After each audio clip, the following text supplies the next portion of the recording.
एक बार एक गांव में कृति नाम की लड़की रहती थी। कृति गांव की ही एक कोठी में रहती थी, जहां कृति के बाबा गांव के सबसे बड़े जमींदार थे। लेकिन उसके पिता की जुआ खेलने की लत ने उसके पूरे परिवार और दौलत को बर्बाद कर दिया। कृति के परिवार में कोई नहीं था। असल में कृति के पापा ने एक बार जुआ खेलते समय अपना सब कुछ दांव पर लगा दिया और वो हार गए। जुए में हारने पर दौलत तो गई ही गई, साथ ही साथ कृति की माँ ने भी तंग आकर जहर खा लिया। कृति की माँ के बाद उसके पिता भी ज्यादा दिन नहीं जिए और ज्यादा शराब पीने से उनका लिवर फेल हो गया और उनकी मौत हो गई। अपने पिता की इस जुए की आदत का सबसे बड़ा शिकार बनी अनाथ कृति। उस बेचारी का क्या दोष था? अब ना ही उसका कोई ख्याल रखने वाला था और ना कोई रोटी देने वाला। पेट पालने के लिए मजबूरन कृति गांव के घरों में झाड़ू पोछा करती। कृति का ये सब करने का बिल्कुल भी मन नहीं करता, क्योंकि जिस घर में वो काम करती थी उसका मालिक उसे बुरी नजरों से देखता था। लेकिन 2 वक्त की रोटी के लिए कृति ये सब भी झेल लेती थी। कृति रोज सुबह सुबह गांव के मंदिर में जाती और अपनी दर्द भरी कहानी भगवान को सुनाती। हे ईश्वर, किस जन्म का तू मुझसे बदला ले रहा है? क्योंकि इस जन्म में तो मैंने किसी का भी बुरा नहीं किया। अब तू ही बता, अगर मेरा बाप जुआ खेलता था तो क्या इसमें मेरी गलती है? मैंने तो हर बार उन्हें जुआ खेलने से रोका, यहाँ तक कि रोकने के चक्कर में मार भी खाई, लेकिन हमेशा यह विश्वास रहा कि एक दिन तू सब ठीक कर देगा। मैंने तुझ पे भरोसा किया और तूने मेरे भरोसे का आज मुझे ये सिला दिया।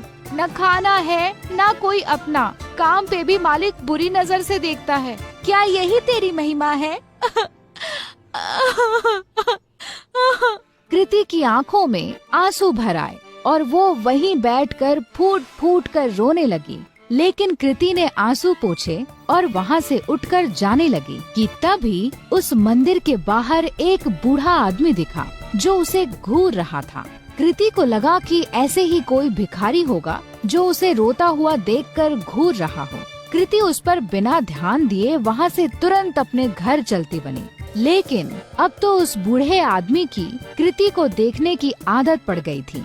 जब भी कृति मंदिर जाती और भगवान को अपनी आप बीती बताती, वो बूढ़ा वहीं खड़ा उसकी बातें सुनता और उसे घूरा करता, लेकिन कभी मंदिर के बाहर कृति का पीछा नहीं करता। कृति को लगा कि वो बेचारा भीख की आस में उसे देखा करता है। कृति के पास कोई बहुत ज्यादा पैसे नहीं थे, फिर भी वो दान पुण्य करने में बिल्कुल भी हिचकिचाती नहीं थी। एक दिन मंदिर के बाहर खड़ा वो बूढ़ा आदमी जब कृति को घूर रहा था तो कृति भगवान के पास जाने की बजाय उस बूढ़े के पास गई। बाबा जी, अगर पैसे चाहिए तो बेहिचक मांग लिया करो, ऐसे किसी और को घूरोगे तो वो गलत मतलब निकालेगा। काश बेटा, तेरे जैसा साफ दिल भगवान ने सबको दिया होता। कुछ दे दे बेटा। कृति ने अपनी जेब से एक 10 का सिक्का निकाला और उस भिखारी के जेब में डाल दिया।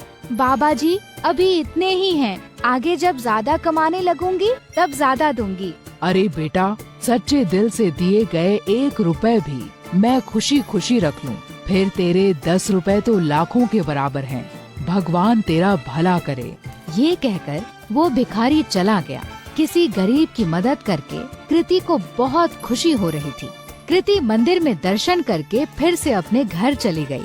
उस दिन जब कृति अपने मालिक के घर काम करने गई तो वहाँ पर उस दिन उसके मालिक के अलावा कोई नहीं था।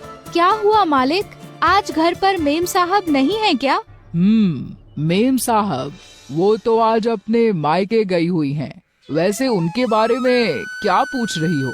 भला तुम्हारे और मेरे बीच में उनकी क्या जरूरत? अपने मालिक से ये सुनकर कृति कुछ सहम सी गई। मालिक, मैं जरा घर की साफ सफाई कर देती हूँ। ये कहकर कृति घर की साफ सफाई करने लगी। अपने मालिक के डर के मारे आज कृति ने जल्दी जल्दी सारा काम खत्म कर दिया। लेकिन काम करके जैसे ही कृति घर जाने के लिए दरवाजे की ओर बढ़ी, वैसे ही उसका मालिक दरवाजे के सामने आकर खड़ा हो गया।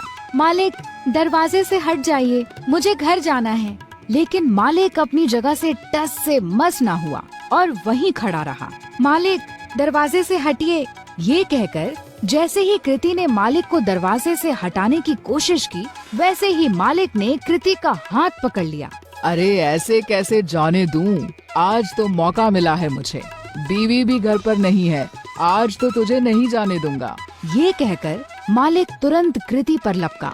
डरी सहमी कृति तुरंत अपनी इज्जत बचाने के लिए भागी, लेकिन उसका मालिक उसका पीछा नहीं छोड़ रहा था।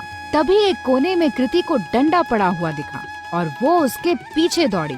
अब की बार कृति का मालिक जैसे ही उसे पकड़ने के लिए लपका, वैसे ही कृति ने उस डंडे को उठाकर उस मालिक के सर पर दे मारा और तुरंत दरवाजे से निकलकर वहाँ से भाग गई। फूट फूट कर रोती कृति बिना रुके भागती जा रही थी। भागते भागते रात में कृति उस मंदिर पहुँची जहाँ वह रोज सुबह जाती थी। मंदिर में पहुँचते ही कृति भगवान की मूर्ति के चरणों में जा गिरी। हे ईश्वर, क्या मेरा पैदा होना ही गुनाह है जो तू मुझे इतनी बड़ी सजा दे रहा है? क्या गरीब और लाचार होने की यही सजा होती है कि कोई भी आकर हमारी इज्जत पर हाथ डाले? कृति की आंखों से फिर आंसू फूट पड़े। कृति ने आंसू पोंछकर जब आस-पास देखा तो पाया कि वो बूढ़ा आदमी फिर वहीं खड़ा था। बाबा, अब मेरे पास कुछ नहीं है आपको देने को। बच्चा, मैं तुमसे भीख लेने नहीं बल्कि कुछ देने आया हूँ। लेकिन क्या? तेरी कोठी के पीछे वाले कमरे में एक जादुई खजाना है जो सही समय आने पर अपने आप तेरे हाथ में आ जाएगा। ग्रहों की दिशा बता रही है कि आज ही वो सही समय है। कृति पहले से ही परेशान थी और ये सब सुनकर उसे और गुस्सा आ गया। बाबा जी, आपने मेरा दिल बहलाने के लिए ये सब कहा, मुझे बहुत अच्छा लगा, लेकिन मुझे झूठ पसंद नहीं। ये कहकर कृति अपनी कोठी की ओर चल दी। उसे बार बार ये डर सताए जा रहा था कि अगर उसका मालिक बेहोशी से उठ गया तो उसे जिंदा नहीं छोड़ेगा। वहीं दूसरी ओर उसके दिमाग में उस बूढ़े भिखारी की भी बात चल रही थी। घर पहुँचते पहुँचते आसमान में बादल छा चुके थे और ऐसा लग रहा था कि मानो जैसे बहुत जोर की बारिश होने वाली है। कृति के कोठी में पहुंचने के कुछ देर बाद ही बारिश शुरू हो गई और बहुत जोर से पानी बरसने लगा। मूसलाधार बारिश के चलते कृति की पुरानी कोठी की छत से पानी टपकने लगा। आज तक कभी कृति ने इतनी तेज बरसात नहीं देखी थी। कृति जैसे ही छत की मरम्मत के लिए अपना छाता निकालकर बाहर गई, वैसे ही उसका छाता तेज हवा में फट गया। परेशान कृति फिर अंदर आई और सर ढकने के लिए कुछ ढूंढने लगी। आगे कुछ ना मिलने पर वो कोठी के पिछले हिस्से में चली गई, जहां उसके बाबा का पुराना कबाड़ रखा था। ढूंढते ढूंढते उसी कबाड़ में कृति को एक छाता मिला। चलो, इसी से काम चलाया जाए। ये कहकर कृति मरम्मत का सामान लेकर जैसे ही बारिश में बाहर निकली, बारिश की बूंदें पड़ते ही उस छाते से सोने के सिक्कों की बरसात होने लगी। कृति को ये सब देखकर अपनी आंखों पर विश्वास नहीं हुआ कि उस बूढ़े भिखारी की बात सच निकली। कृति उन सिक्कों को समेटकर अंदर कमरे में आ गई और उसने उन्हें गौर से देखा तो उन्हें सोने का पाया। खुशी से पागल कृति की आंखों में आंसू आ गए। अब मुझे अपने मालिक के जैसे गंदे लोगों के लिए काम करने की जरूरत नहीं। कृति ने उसी रात अपना सामान बांधा और इस गांव को छोड़कर उस छाते के साथ निकल गई। एक दूर बड़े शहर में जाकर उन सोने के सिक्कों को बेचकर कृति को खूब पैसे मिले, जिससे उसने एक घर, एक गाड़ी और अपनी सारी ख्वाहिशें पूरी कर ली। यही नहीं, उसने अपना खुद का बिजनेस ही शुरू कर दिया। इस तरह कृति की सारी गरीबी उस जादुई छाते ने दूर कर दी और अपने गंदे मालिक से बहुत दूर कृति सुकून से अपनी जिंदगी जीने लगी। अगर आपको ये कहानी पसंद आई हो तो वीडियो को लाइक जरूर करें। ऐसी ही मजेदार और सीख देने वाली हिंदी मॉरल स्टोरीज देखने के लिए कम्फी टून चैनल को सब्सक्राइब करना न भूलें और कमेंट में जरूर बताइए कि आपको इस कहानी से क्या सीख मिली। मिलते हैं अगली कहानी में कम्फी टून की एक नई कहानी के साथ। धन्यवाद।